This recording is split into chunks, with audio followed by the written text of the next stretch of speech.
year in the sport now, and I just found it. And Klein Bush, great program, great coach.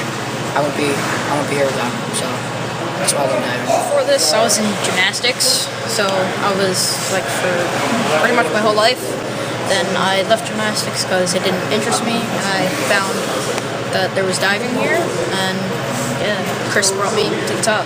This season, and we thought, we wanted to be at the top. We wanted to make states. So when we found out that they raised the score, we just had to work harder. So they raised it pretty high, so we were going to have to learn some new dives, just have a better season in general. It was pretty hard because if this was last year, both of us would have already made states, but they raised it by a full 20 points, which we both would have made it Monday, but we messed up on a couple dives, but we were both right there. We know it can be achieved because of counties. I messed up my first 2 dives, but I was able to come back from that, and it just really showed me that it's an 11 dive meet. It's not a 6 dive meet. You can come back from it. You have the divers, you have the swimmers. On this team, everybody's equal. Everybody's one, and everyone works together. Everyone pushes one another. We had a lot of guys show up yesterday at the meet. It was great support, and it was awesome to meet these guys.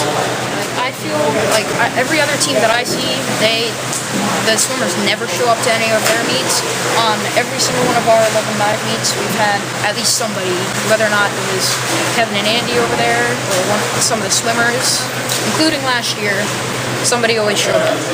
How high we can go on the board because of our weight, but we still gotta push down as hard as we can, which Chris has taught us to do, so that we can go as high as we can and get as high scores as we can from the judges.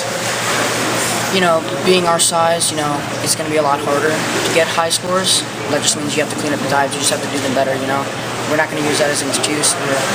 Chris treats us like men, We're not boys. We know what we're doing because of him. And he really treats us well.